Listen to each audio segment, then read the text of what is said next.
ज्ञान मंथन में आप सभी का हार्दिक अभिनंदन करते हैं। मैं हूं सुबोध और दोस्तों आज के अपने इस वीडियो में हम आपको आदि शंकराचार्य जी द्वारा वर्णित जीवात्मा का मोक्ष मार्ग के बारे में जानकारी देने वाले हैं। आज के वीडियो में हम आपको बतलाएंगे कि आदि शंकराचार्य ने मृत्यु के पश्चात की घटनाओं का वर्णन किस प्रकार किया है। तो चलिए दोस्तों बिना कोई देरी के शुरू करते हैं इस वीडियो को और देते हैं आपको मृत्यु के पश्चात जीवात्मा का मोक्ष मार्ग के बारे में जानकारी। फ्रेंड्स, आदि शंकराचार्य जी के अनुसार मृत्यु के समय जीव और उसके शरीर के साथ क्या घटित हो रहा होता है ये वहाँ उपस्थित अन्य लोगों को अंदाजा नहीं लग पाता, लेकिन घटनाएं तेजी से घटती है। मृत्यु की दहलीज पर खड़े व्यक्ति की सबसे पहले बाकी इंद्रियें उसके मन में विलीन हो जाती है। उस समय वह अपने मन ही मन में विचार कर सकता है, लेकिन वह कुछ बोल नहीं सकता। उसके बाद दृश्य इंद्रियें और फिर कर्ण इंद्रियें भी मन में विलीन हो जाती है। उस समय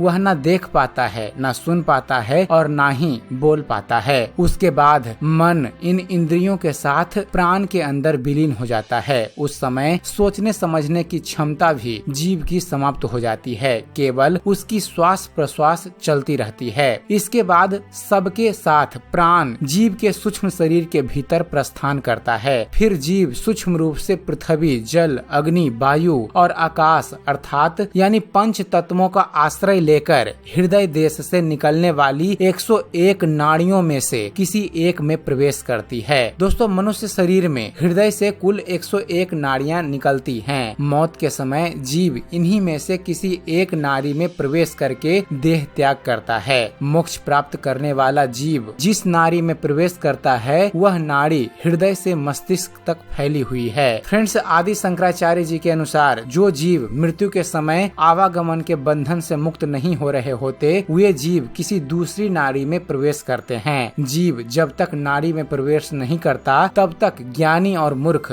दोनों की गति एक ही तरह की होती है। नाड़ी में प्रवेश करने के बाद अलग अलग तरह की गतियां हो जाती है जीवों की। फ्रेंड्स, शंकराचार्य जी का कथन है कि जो लोग ब्रह्म विद्या की प्राप्ति करते हैं वे मृत्यु के बाद देह ग्रहण नहीं करते, बल्कि मृत्यु होते ही उनको मोक्ष प्राप्त हो जाता है। श्री रामानुज स्वामी जी का कहना है कि ब्रह्म विद्या की प्राप्ति होने पर भी जीव देवयान पथ में गमन करने के बाद ब्रह्म को प्राप्त हो जाता है और वह फिर इस सांसारिक चक्र से मुक्त होकर उस परमपिता परमेश्वर में विलीन हो जाता है। देवयान पथ के संदर्भ में शंकराचार्य जी ने स्पष्ट रूप में उल्लेख किया है कि जो लोग सगुण ब्रह्म की उपासना करते हैं वे ही देवयान पथ में जाकर सगुण ब्रह्म को प्राप्त होते हैं और जो लोग निर्गुण ब्रह्म की उपासना करके ब्रह्म विद्या प्राप्त करते हैं वे लोग देवयान पथ से नहीं जाते। अग्नि के संयोग से जब स्थूल शरीर नष्ट हो जाता है उस समय सूक्ष्म शरीर नष्ट नहीं हुआ करता। मृत्यु के समय स्थूल शरीर का जो भाग थोड़ा गर्म महसूस होता है वास्तव में उसी स्थान से जीवात्मा अपने सूक्ष्म शरीर के साथ देह त्याग करता है, इसलिए वह स्थान थोड़ा गर्म महसूस होता है। वास्तव में जो ब्रह्म ज्ञान प्राप्त कर लेते हैं उनकी मृत्यु देर रात में हो या दक्षिणायन में हो उससे कोई फर्क नहीं पड़ता, उनको मोक्ष की प्राप्ति होती ही है, यानी वो काल के प्रभाव से ऊपर उठ चुके होते हैं। भगवत गीता के अनुसार जो लोग मृत्यु के अनंतर देवयान पथ से गति करते हैं उनको अग्नि और ज्योति नाम के देवता अपने अपने अधिकृत स्थानों के द्वारा ले जाते हैं। उसके बाद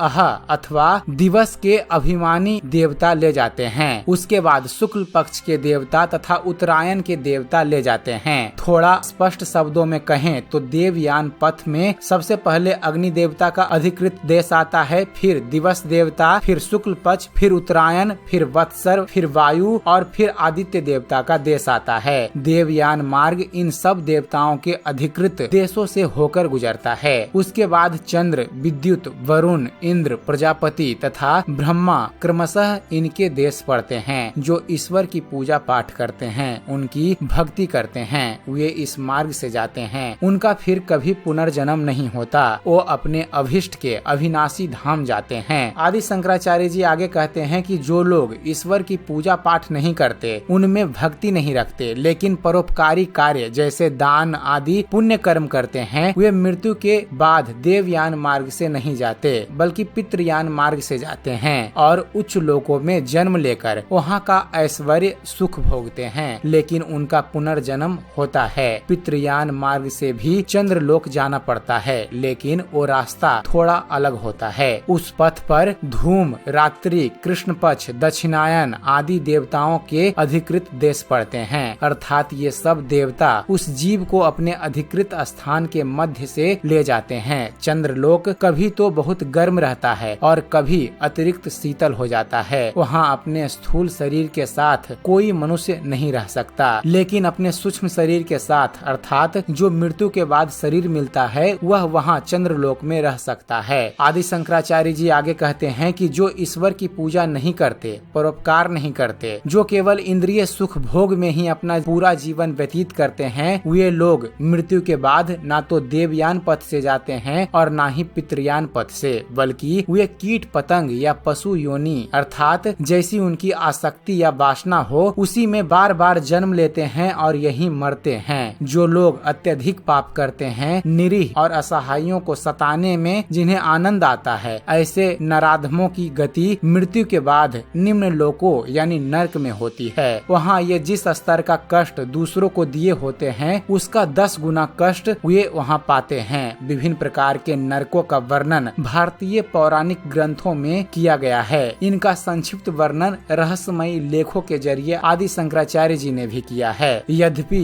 भारतीय ग्रंथों के अनुसार नरक में प्राणी हमेशा नहीं निवास करते, बल्कि नरक के कष्ट भोगते भोगते उन पापियों का पाप नष्ट होने लगता है। अंत में उन पापों के जल कर भस्म हो जाने पर जीवात्मा पुनः मृत्यु लोक में जन्म लेता है और पुनः उसके पास इस ब्रह्मांडीय सफर में उन्नति करने का और आगे बढ़ने का अवसर होता है। तो दोस्तों, इस प्रकार आदि शंकराचार्य जी ने अपने ग्रंथ में मृत्यु के पश्चात जीवात्मा का मोक्ष मार्ग के बारे में वर्णन किया है। उम्मीद करते हैं फ्रेंड्स आप सभी को हमारा यह वीडियो पसंद आया होगा। अगर वीडियो पसंद आया हो तो वीडियो को लाइक और शेयर करना ना भूलिएगा। और दोस्तों, ऐसे ही धर्म और इतिहास से जुड़े हुए ज्ञानवर्धक वीडियो देखते रहने के लिए आप हमारे इस चैनल ज्ञान मंथन को सब्सक्राइब करना ना भूलिएगा। आप हमारे इस चैनल को सब्सक्राइब कीजिए और हम आपके लिए ऐसे ही इंटरेस्टिंग वीडियोज लेकर आते रहेंगे। तो फिर मिलते हैं फ्रेंड्स अपने एक नए वीडियो में एक नए टॉपिक के साथ। तब तक के लिए धन्यवाद। जय हिंद।